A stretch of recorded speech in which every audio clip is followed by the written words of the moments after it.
The video gaming industry has for a long time been trying to convince the non-gaming community that it has as much artistic value as other mediums, like films, paintings and music. Slowly this view is turning as more and more amazing games come out.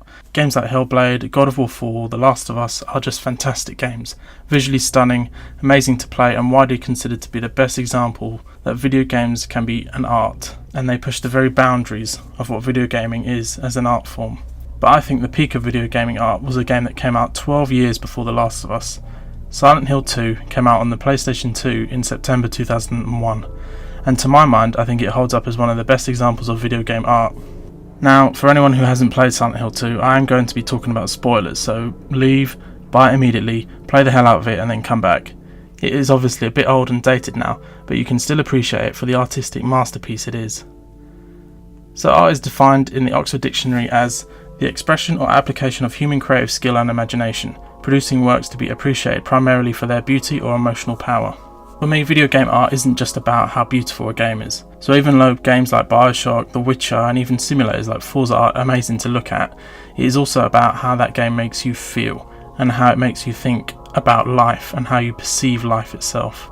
Silent Hill 2 oozes emotional power.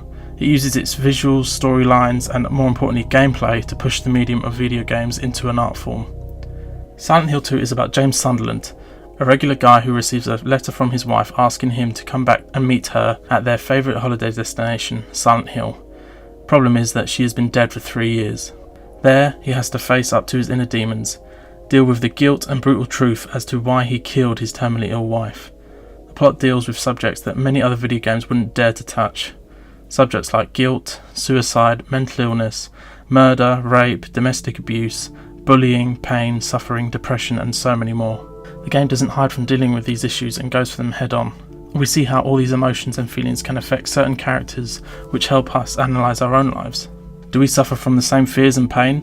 Why is that? What do we do similar to the characters to make things worse?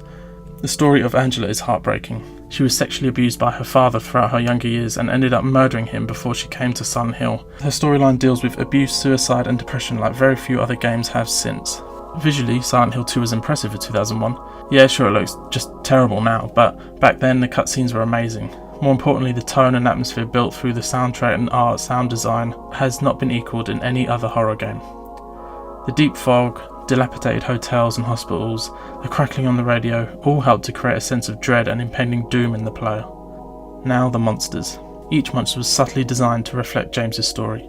The bobblehead nurses reflect James' inner sexual desires, the lying figures symbolising a female hospital patient bound in agony, and, of course, Pyramid Head, a manifestation of James's guilt and self-punishment, designed to look a bit like an executioner who murders and rapes throughout the game.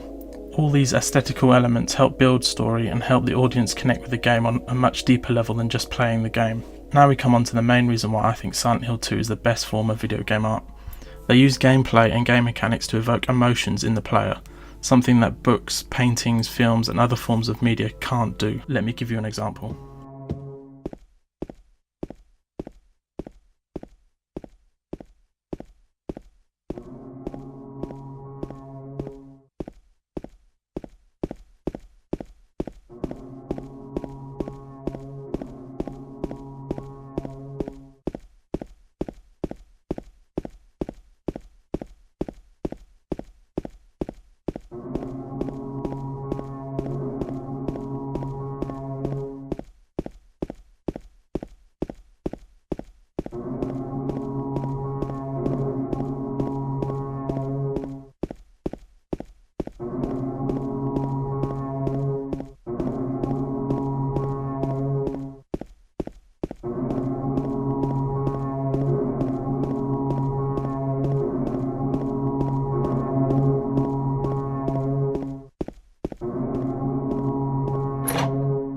Now some may say that was boring, but they would be stupid.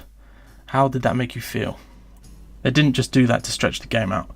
Through gameplay, the game made us the player feel heightened emotions. That's art. The camera angles and player controls put us the player on edge. It gives you just enough so you can see what you need to, but suggests something off camera as to put seeds of doubt into your mind. The gameplay plays with the player's emotions like not many games do these days. I want everyone who watches this to go out and play Silent Hill 2 if you can.